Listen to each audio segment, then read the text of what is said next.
Alright kids, here we're going to talk about 2021's Royal Jelly. Royal Jelly is an interesting film. So this movie is about a girl, she's kind of a nerd, a bit of a loner, and she's into bees. So she has kind of a crap home life. She has a crap school life. She's got a stepsister that's kind of like a wicked stepsister you read about, and the stepmother is in the same boat. So she's got a lot on her plate and things are not going very good for her.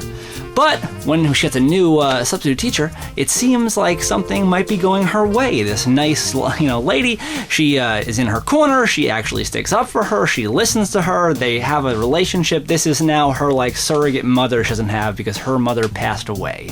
So this is something good, something finally good in her life. But it's also where things get really friggin' weird.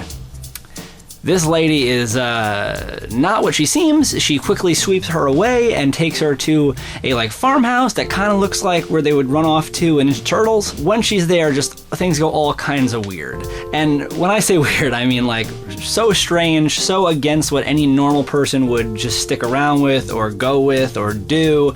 But we can put that aside and say it's what happens in this movie. You think I'm stupid? So this is written and directed by Sean Riley. I'm not familiar with Sean Riley's work. I'm not familiar with actually anybody from the cast here. I've not seen any of them in anything that I know of. It's certainly possible they've come and gone some things under the radar, but this seemed to be a totally blank slate, which can be a great thing because I didn't go in with any preconceived notions. I didn't know what this person does. I didn't know what kind of things they're going to be like. I didn't think of any of these actors as something else. All these actors were the part they were in this film, and that's a huge plus. I'm getting ahead of myself though. So what drew me to this film was I got a screener copy of it, and in the screener there's a little press release. The press release says some couple of words, a few words that get me super souped up to watch this film. And one of those things is the tagline. It says, "The Fly meets Tremors." Now those are some interesting claims, and if true, are really fantastic because Tremors, one of my favorite series. I love it. Even the bad ones are pretty good, and The Fly, amazing. So if we can actually hit any part of that Venn diagram and where these two films collide, this is going to be pretty amazing. But it dramatically falls short. So me from the future editing this video, I thought what a better comparison was actually. This is actually more like a movie version of the episode of Buffy the Vampire Slayer, She-Mantis. Check that out. Back to the video.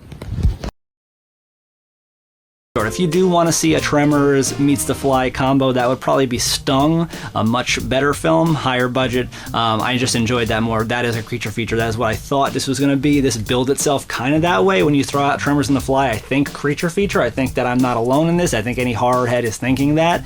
That combined with the poster for this film, the poster is fantastic. It has a little bit of a stolen vibe from American Horror Story, but we're going to let that slide because it's pretty cool.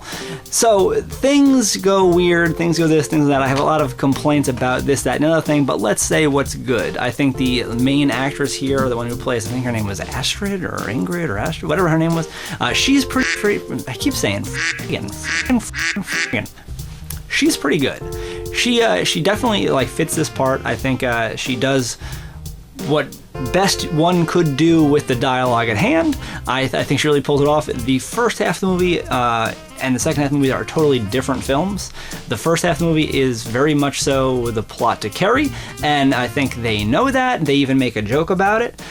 The second half is where things get into our, meat and potatoes of the horror here, but they kind of drop the ball there. They set up a lot of stuff. It's kind of like a situation where you dangle a lot of juicy things in front of you that I really do want them to unpack and know more about, but every turn just has me asking more questions that do not get resolved, and that's a little frustrating. I offer you everything. So if you want a slow burn of a movie, if you like more of a drama thriller aspect in your horror, I think this might be for you.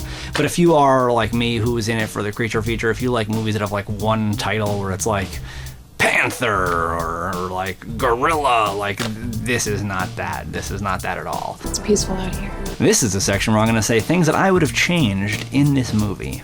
Okay, so if I'm going to do this, and I'm going to do it a little differently, the things that I kind of pick apart that annoy me are just, in general, the character's motivations. Yes, we do set up that this character has a bad home life, but how she just drops things and goes with this person she's known for a day and a half seems a little crazy, because this is supposed to be a smart girl. This isn't like a dumb girl who's like, you know, in a weird position. There's no implications here. She just kind of like darts off and does this thing. I think they do a lot of setup about these bees, and I think I would have liked a little bit more there. The idea that they pulled this girl out of nowhere kind of goes directly against some of the things that they point out plot-wise for what bees do. So it seems like bees, a special bee gets fed this jelly and she becomes the queen. But because this person is not part of the hive to begin with, or are any people part of the hive, they don't actually explain that, and there's different races and ages, so maybe every bee person is someone that's just brought into the fold. If they're not, though, if this is actually a colony of bee-human hybrids that are in disguise, like a Meet the Applegate situation, I need that to be unpacked more, and need to know why you grabbed this girl. She's not like this genetic specimen. You just picked her because she likes bees. And maybe something about how while you're giving her the jelly, she's getting stronger, and show that. Because like they take her glasses off in a she's all that moment and she's just a beautiful girl. But maybe something where it's like, I don't need glasses anymore. Oh my god. Because like the honey or whatever the shit they're giving her to turn into the queen is making her better. Might be a little something you could have delved into. Does nobody notice what people look like also? Because there's people that are clearly infected with bee disease, which are the little bees part of the hive, or do they just spread the disease like a hoof and mouth kind of disease? Like, is it just a disease that is bee related, or is that one big hive of little bees and big human people bees? Because they do say how that little hive kind of populated really quickly. Is that because she already had little bees in the fold? I don't know. But that weird infection, like, there's like, you know, a getting it on moment, and I'm like, does nobody notice this guy is riddled in disease? At the best case, he was horribly beaten, and at the worst case, he's got, like, leprosy? I don't know. And I think the smart girl would have, you know, whatever. I understand she's a nerd, she's not used to the cute boy, you know, talking to her, but what is that about? It just seems a little irrational. Not sure. Do I have any other problems with the film? It's kind of slow. I'm not gonna lie, it's a slow burn of a film. It's not necessarily the best movie for a group watch, because I think the one person in the group that is really into this kind of movie would get so pissed off at the other three people in the group that are just kind of like mocking different parts of it, as you do with kind of B movies. And it's not really a movie that's fun to mock. It doesn't really have that kind of stuff going for it. I think this is a solo watch, and you'll know within the first 10 minutes if this is a movie for you or not, because it's kind of more of that for the rest of the movie. So, you know, do with that what you will. But that's royal jelly. So I go back, and it's like